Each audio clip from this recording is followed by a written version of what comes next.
Welcome to Shake and Shake. Welcome to Jake and Jake's Survival Tips. Woo! Are you ready to get started? I'm ready. Alright. Number 1. Fact 1. You have to accept the fact that as a good outdoorsman or woman, as you may be, sometimes things happen that how do you say that? Where you at? Right there. Participate You in a crisis. When you least expect it, you'd better be ready to cope with what will be one of the most difficult challenges to your life that you have ever faced. So what this is saying is basically no matter how good you think you are, you got to be prepared for what happens. Exactly. No matter what. Exactly. Any opinions? It kind of says it that's Yeah. probably the way I would explain it. So Yeah. got that. All right, number 2. Fact 2. Never say I am just. Saying I am just going to, you fill in the blank, is a denial of possibility that anything will go wrong and a denial of the need to carry an emergency kit or protective clothing on you. After all, what could possibly go wrong? A lot can go wrong. If it can go wrong quickly, you can die. What's that's basically saying? Don't think you know it all. If you think you know it all, you'll possibly die. So just pay attention to your surroundings and be aware of what can hurt you and what can't hurt you. Don't eat things that can hurt you. Make sure you know what you're eating before you eat it. Don't go just pick a random berry and throw it in your mouth. Make sure you know what berry you're eating before you eat it. Fact 3. Always carry the means to shelter yourself, to start a fire and attract the attention of people who are looking for you, and perhaps more importantly, people who are not looking for you, but might be in your vicinity, which you don't know what that means. That means area. Always have a weapon too. Just don't play with them because I think you should buy a knife. Yeah, don't play with knives. Especially any little kids. Anyway, to that, your emergency gear should include a waterproof, windproof shelter that you can crawl into or under. If you expect to be able to construct a shelter from natural materials as advocated by many outdoor writers, you will be sadly disappointed. To build such a shelter takes skill, time, resources, and an able-bodied person. Save yourself the trouble, carry a large orange or royal blue plastic bag, crawl into when you need protection. So basically what this is saying is that if you think you're going to go out in the woods and let's say you're there on purpose, or the book I'm reading is about survival. It's called Hatchet. No spoilers. This guy, Brian, he's 13 years old. He's in a plane crash. So he's in the middle of Canadian wilderness. So he does not know really what to do, but luckily he finds a natural shelter, just a rock that he can live under, like a hobo living under the freeway. So just don't. No offense to you hobos. Yeah. If any of you are watching this. Yeah. Wait, how'd they be? They don't That's get what I killed. said. Yeah, Just yeah, in case. yeah. Just in case. You never know. Just in case you do find a rich house. hobos. Just don't assume that you're gonna find something that can be useful to you. You gotta make your own useful things. Even if you're in there and you don't have a knife or a cutter or some sort of device that you can cut with, you're gonna have to find stuff that you can either break with your hands or try to break with another stick or break with a rock, and then just make something that will cover you up. And if you're cold, you're gonna have to find something, either 2 rocks, smack them together till you can find till you can get fire, so you can stay warm.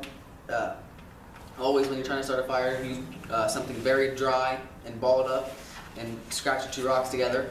Or you can do a method that I like, is with the 2 sticks and a piece of string. We'll show that in a different video. Anything you gotta say? Well, I want to go back to fact number 2. Okay. Let's go ahead and turn that page. I wanted to add some input. So number 2. All right. So number 2. What it's trying to say is, don't just say, hey, I'm just going to the neighbor's house. Give like a long explanation, because anything can go wrong. Exactly. Anything can go wrong. You could hurt trip and twist your ankle where you're not able to walk and it sunsets and there could be wild animals. Okay. Always let your parent, guardian, whoever know that where no matter you're how going. old you are. Yeah, no. Especially like where we live, we kind of have a woods out back, and me and him both go out there, and sometimes I'm by myself or he's by himself, and one of us get hurt, and we're out there by ourselves. We could be standing out there almost all night, and you know, even our parents would probably end up come finding us, but if they couldn't find us, if we were so far or got stuck in there's a little river over here, if we got stuck in the river or anything, you never know what can happen. So just always be aware and let your people know where you're at. Yeah. All right, number 4.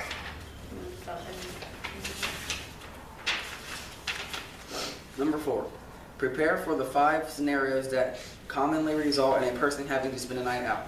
Becoming lost, not making it back to camp or vehicle before the sun sets, becoming stranded when the vehicle that took you in the back country malfunctions, becoming ill or injured to the point that you are unable to make your own way out, when weather makes it dangerous to continue traveling.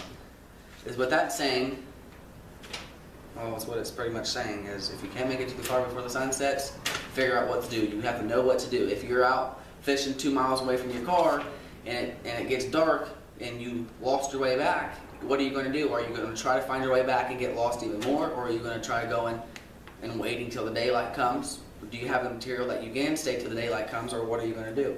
Becoming lost, going on a hike and not having a little mini GPS to know where actually your points to where to go back to. Becoming stranded when a vehicle that took you far away, like you're just driving out in the country and your vehicle breaks down, you have no tools, no parts to fix your car, and you're out in the middle of nowhere, you have no cell phone for service. What do? Do you wait for another car to come by, or do you start walking and find somebody that can help you?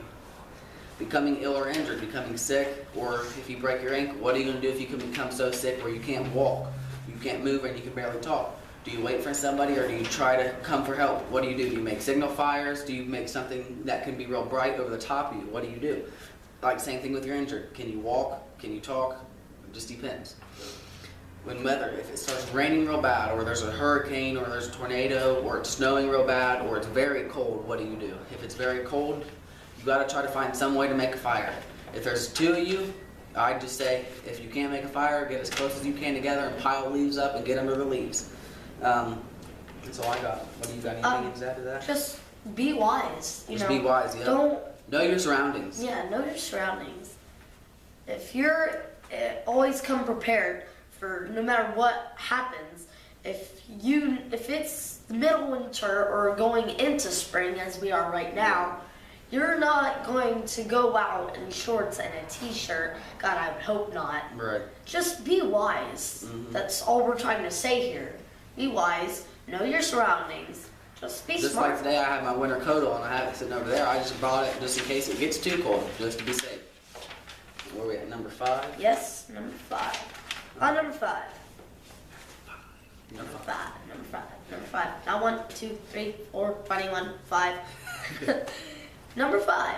Don't let concerns of others and what they might be thinking affect your decision making. Don't let the promises or commitments you made to others drive you to continue trying to make it back in the face of darkness. Rough terrain or inclement weather, meaning bad weather. Do what is in your best interest and survive. So what this is saying is basically be wise. Mm-hmm. Know your surroundings. Be wise with the weather. Be wise with the people that saw it from butting in. Be wise, like let's say me and him got stranded and he tried to tell me something, but I thought that it would be better if we just did this.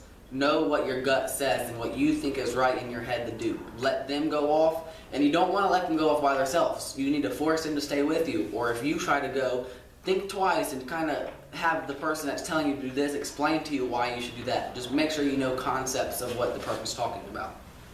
Also, I'd like to point out, people have not followed this tip, and there have been news reports they fall off cliffs. Yes. They get frozen to death. You need to know these things. And always, it's what I like to do, always have a long, nice, sturdy stick when you're walking, because you could walk and just fall into a hole and not even know the hole was there. Just like quicksand when you're up there in South America or anywhere.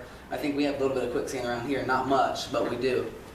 You always make sure you have a stick, Because you could even fall off a cliff not knowing it, talking to your friend, and you don't have that stick.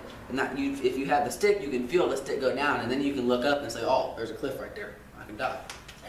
I'd also like to point out that earlier in this packet, this is a packet that I got in school today. I mean, nothing that we made, and it has survival tips. It goes along what we're doing. Anyway, so like if you're in panic mode, your body tenses up. You're gonna want to release that so you can think. So this is you want to try not to freak out is what you need to try doing. This is this is a blog of Peter, I don't know his last name, but he's just a survivalist, and this is what he said to others. You want to sit down, you want to drink some water, have at least 30 minutes if you can to just refresh your mind, let the chemicals in your body that are panicking you go. Let them go. And just don't drink any random water. Make sure you know the water. If the water is just from a creek, if you're getting it from a creek, kind of walk up the creek and find out where the creek's leading to. Another thing is, always if you're drinking out of a creek, drink where the water's running really fast and get yourself a little handful. Scoop your hands together and pick them up and suck it out of your hand. Another thing is, if the water is just a standing water, you want to get something to boil it. You need to boil it to 100 and some degrees in there. We'll figure that out, Tip, and put it in the description below. So, well, we're going to look it up, but it'll be right here on my hands. Yep, right there on my hands. Not easier said than done. Yes. Okay, number 6, all right. Number 3, number 4, number 5, number 6. Always tell, like we said earlier, always tell someone where you're going and when you will plan to be back. Better still leave a trip planned with 2 people you have briefed on what to do in the event that you do not return. Remember, not having left a trip plan, you are obligated to stick to the plan. If you fail to leave a trip plan or don't update the plan, days may pass before an active search begins in your location. What this is saying, if I tell my mom that I'm going camping in the woods and I plan to be 3 days, I leave Friday and come back Sunday, I want to be back Sunday by 6 o'clock in the evening, and you're not back till Wednesday, or you let's just say you wanted to stay till Wednesday. This is saying that they're not going to start the actual search party for you for 2 to 4 business days. So you could be out there a week and you could be dead. Where you'd be dead. Yes. Period. You got anything to say to that? Yeah. Actually, I do. Me and my friends are going to the movies on Friday. So if we tell our parents we're going to the movies, and then we'll walk home right after, and then after the movie we decide to go to the Dairy Queen. And something happens, we get kidnapped. They won't, like he said, they won't actually start the search until they know that you're not coming back for a while. Like your parents, they're going to be freaking out and they're going to be driving their car around looking for you if they love you and care about you. But the police and the search and rescue is not actually going to start actually looking for you for 2 to 4 days. Number 7. Number 7. Right there. There. Where is it? Right there. No, I'm talking about the text. Yeah. Oh, okay. Yeah. Gotcha. All right. Number 7. Be ready to deal with fear and the panic that usually results when you are confronted with the crisis. It is ludicrous. Hey, let's rap. Most successful rapper in 2001. 2001, that's 14 years ago, so. You need to say, panic. Don't panic. Everyone is going to panic. Even the most experienced outdoorsman or woman will experience a momentary twinge of discomfort when faced with potentially life-threatening situation. But unlike the novice, an experienced person who will recognize the discomfort for what it is, a warning that things aren't right. A warning to back away and reconsider the situation. Remember to get off your feet, have a drink of water, stay put for at least 30 minutes routine described earlier. Like I said, that's what you need to follow. All the chemicals in your body that are tensing up will release and you can think clearly. Is what this is saying. You're going to be scared, but just try to stay calm and sit down and, like they're saying, just get refreshed. Yep. You got that? Yeah. Last one, number 8. All right, number 8, here we go. Keep faith in yourself and ability to survive based on your preparations. Keep faith in the search and rescue system and the ability of the search to find you. Keep faith in your family. The strongest catalyst you have to keep going when everything appears to be against you is your desire to be reunited with your family and friends. Carry something to reinforce that desire. A photograph works. What this is saying, do not give up. If you give up, you're going to die out there. Have faith. Always, in my wallet, I have a picture of my little sister, my mom, and my stepdad, and my older sister Cassie, and my niece. Always keep a picture on you. That way, when you're out there, you have a picture and keep faith and say, yes, they're looking for me. Yes, they're going to be here. Yes, they still love me. Da da da da da, etc. Yep. Just saying, keeping faith instead of just giving up. Think positively. Yes. If you're starting, don't think of a big juicy hamburger from McDonald's. Oh yes, don't think of food. Don't think of food at all. Don't. You gotta help yourself. And just keep faith that they're coming for you if they care about you. Even if this doesn't sound good, but a worm or a grub, they have nutrients. They have nutrients and protein. It's going to keep you alive. And if you can't find anything, take a stick and start digging a hole and get this little worm, throw it in your mouth, chew it up, and eat it. And you don't have to chew it up. Just swallow it. That's what they do. And if you can't find anything, I'm going to eat myself a worm or a nice tasty grub, and I'm going to think, okay, yeah, this is. And don't think about it when you eat it. Just eat it as quick as you can. Fish do it. Fish do it. Yeah. What's the point in it? Well, guys, thank you for watching. Thank you for watching. Please rate and subscribe us and comment. Any questions down below? We will be doing more videos. Oh, yes. You want to go film some more videos? Yeah, too? we'll film some more videos today. All right. So we'll have a couple uploaded, and after we get edited them, it'll probably be up by tonight or tomorrow. And also one more thing: you need to be wise if you do have cell phone service or is on. Be wise of who you call. You have 1%. You're gonna want to get it out right away. Yep. If That you know way they your can track your location. number. Or if you just say, I'm in the North Woods, they're going to have at least an idea of where to look for you. Thank you for watching Jake and Jake's 8 Tips of Survival. Have a good day. See ya!